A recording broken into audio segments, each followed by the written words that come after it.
Hey, it's Jordan with TYT and TYT Politics, and I'm here in a really incredible structure. It's called a yurt, and they have a really nice heating structure which could keep it warm for 5 6 hours at a time. Whereas in teepees you kind of have to keep refilling wood continually. And I'm here with Chase Iron Eyes. You are a member of Standing Rock Tribe and are running for Congress in North Dakota. Um, I wanted to start not with your congressional run, but you. What does Iron Eyes mean? Tell me about growing up, if you lived on the lands here, and kind of your backstory uh, that kind of led you to running for Congress. Yes, that's very good. Well, first of all, it's very great to have the Young Turks out here on the ground. I'm a big fan, and we support the Wolf Pack, we support everything. And I grew up out here. I was born and raised between the Black Hills, and then I moved to the reservation when I was less than a year old.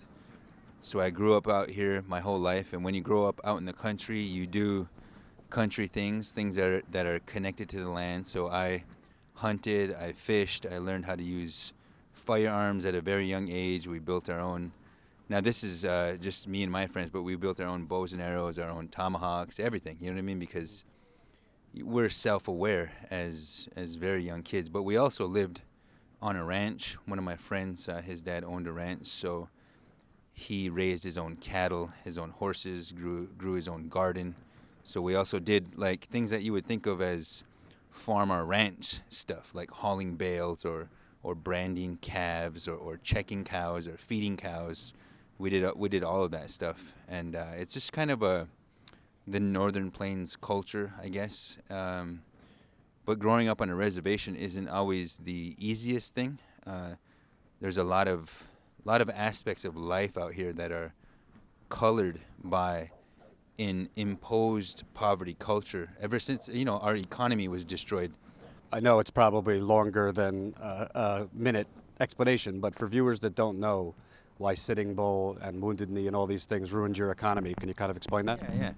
So when you take a look at Native Americans, like we all think of the words tribal or primitive or living off the land or uncivilized, but our civilization just operated according to different economic terms. It was kind of the epitome of a regenerative civilization, a civilization where with sustainable technology you could live, for example, in a yurt or in a teepee or in a way that respects your surroundings for untold millennia. For us now, we as Americans, we as North Dakotans, we as tribal nations in the modern era, we have a shelf life with the Industrial Revolution, with extraction, with currency, with everything that is kind of our modern economic reality.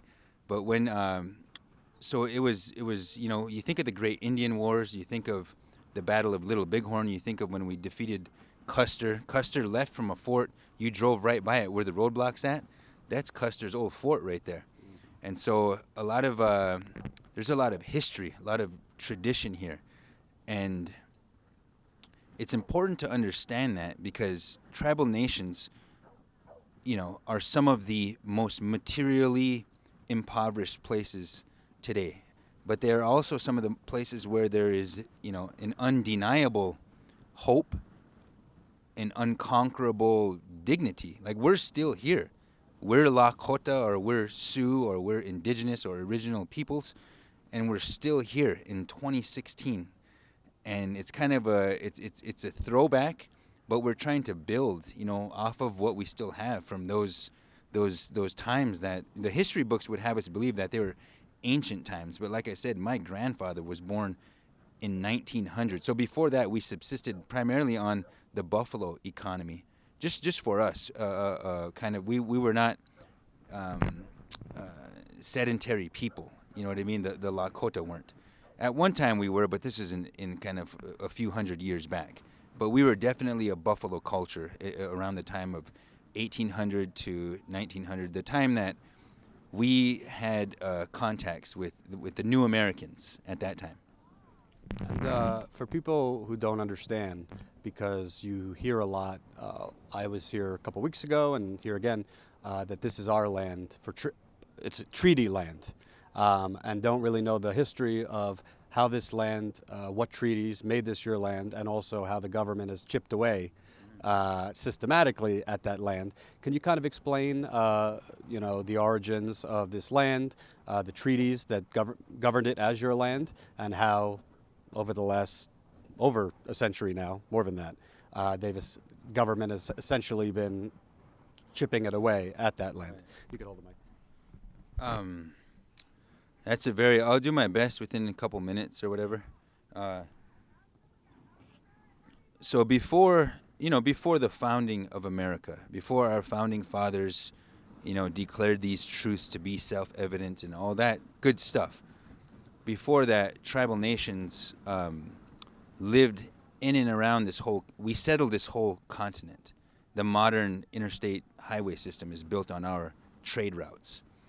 And so this particular place that we're at, where the Cannonball River meets the Missouri River, this has been a gathering place for a long time. Anywhere there's rivers, there's bound to be trade there. And we, according to the history books, came out onto the plains somewhere in the late 1600s, the early 1700s, somewhere in there. We acquired the horse and the gun. And we came out here, the Lakota did, the Sioux, and we kind of established ourselves as the dominant force out here. But there are a lot of tribal nations who claim this land. But at the time, when the United States began to make treaties with tribal nations, they made a treaty with not only us, but other people who claim this land that we're on right now. And that was the Treaty of 1851. It's called the Horse Creek Treaty. There's a treaty that followed after that, and that is the 1868 treaty. And so either of those treaties will lead to a legitimate legal claim to the land that we're on right now. The Lakota usually defer to the 1868 treaty because it's later in time, and it was actually a peace treaty. The United States... Is that Fort Laramie? Yeah, that's Fort Laramie. Both of those are Fort Laramie. And so in 1868, that was a response to what the history books called Red Cloud's War, where the Bozeman Trail and the railroad companies were trying to build a railroad. And we were like, that's trespass. We looked at that and like, what are you doing here? And so we asked them to leave. They didn't leave. We began to attack them. And we attacked them for like 3 years straight. And so finally, the United States, reeling from the Civil War, said it's too expensive to fight these Indians out here on horses. They're really good on these horses. It's too expensive to fight them. Well, let's just sign a treaty with them. And so that's what led to the 1868 treaty. It was a peace treaty where the United States kind of met all the terms that the Sioux people wanted. And the Sioux people are people, the Lakota people, the Oceti-Sakowin, however you want to identify them. We wanted the Black Hills, reserved unto ourselves. And some of those dynamics, like you don't learn those things in American history. In American history, we learned that the United States gave Indian people reservations to exist on. According to our side of the coin, we reserved to ourselves land that we had inherent, original, and sovereign rights to exist on, to determine our own destiny on. Like that these are subtle linguistic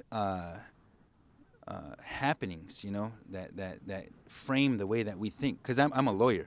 I studied law. I've studied federal Indian law. I've studied, the foundations of federal Indian law, the foundations of American sovereignty on here in relation to tribal nations' sovereignty. And so you take that point, 1868, and it was a short 6 years later when Custer found gold in the Black Hills, and then the American government simply couldn't keep American prospectors out of the Black Hills who were trying to make a fortune off the gold there. And so they opened it up. I mean, that expedition was illegal according to the terms of the treaty, but it happened. And in hindsight is always 20/20. But most of our people, most of our warriors advocated for war, for attacking the United States, for not giving up. Anybody who should even speak of selling the Black Hills risked their life from other Lakota people. There was only one guy who stood up and said, why don't we just lease the Black Hills to these Americans? They seem to only want just the gold.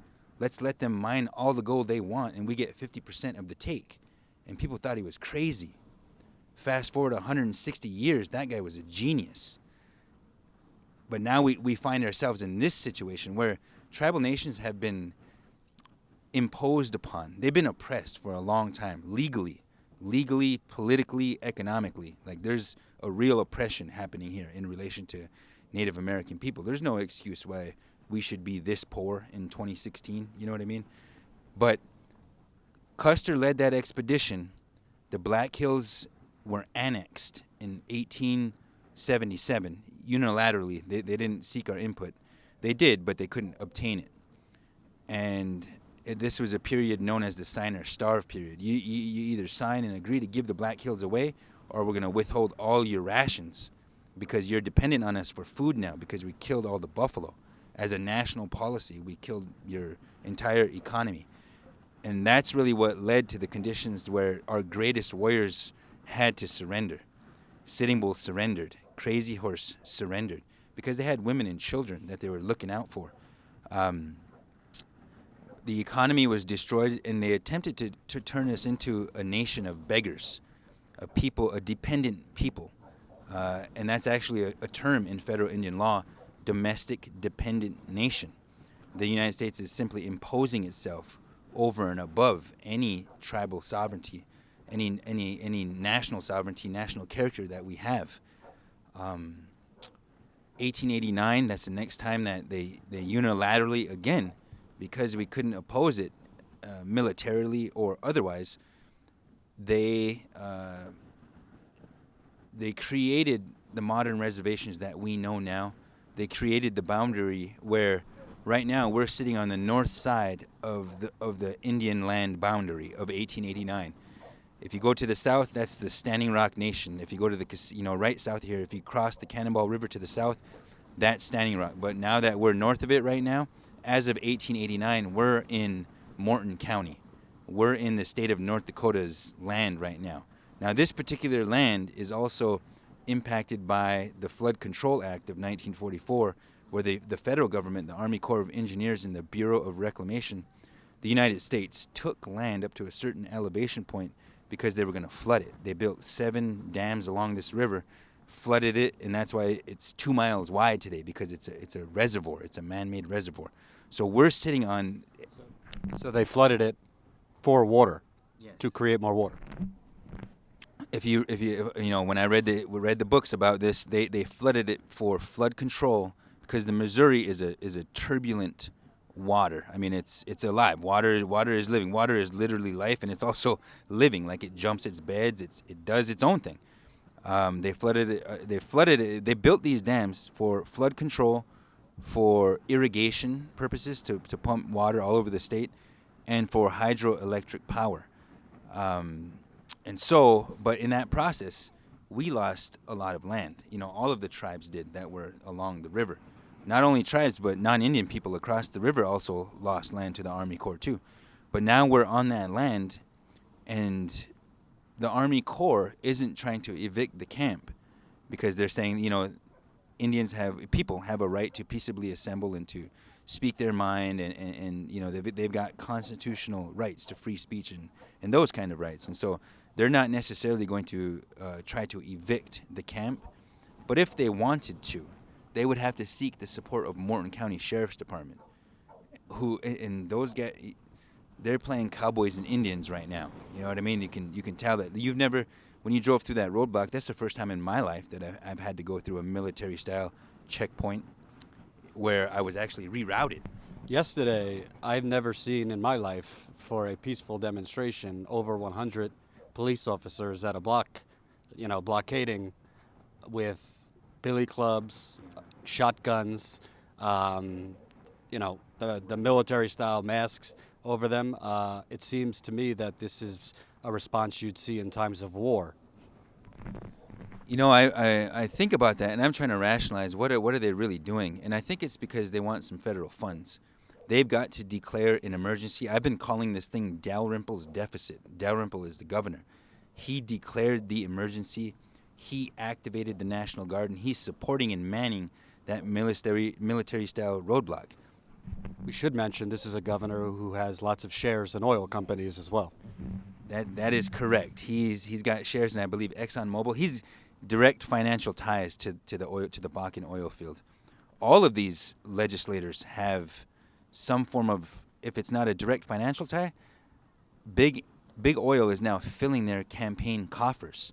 You take a look at my opponent. I mean, we can get to that later, but I wanted to make a quick point about when you talk about the military response. The police are completely militarized now, and I've done rallies. I've done protest rallies in North Dakota against the TPP, for instance.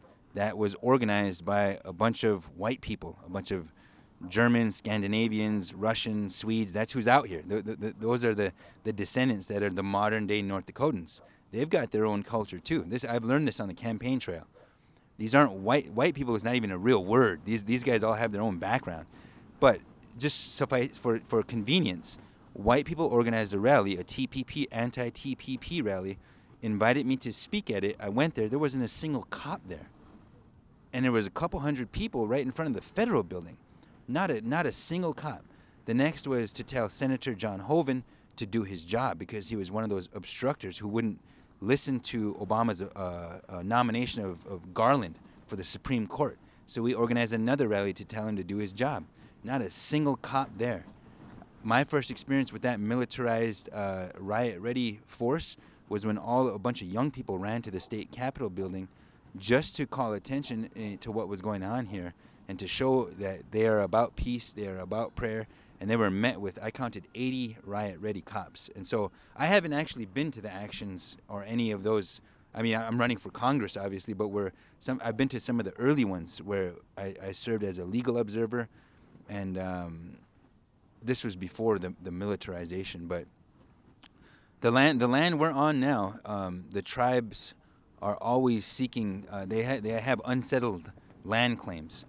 Even right now, the Army Corps owns land on the reservation up to I believe it's the 1,620-foot elevation mark, because that's the land that they claim that they need to be able to flood at any time. And they do that. They manage the river.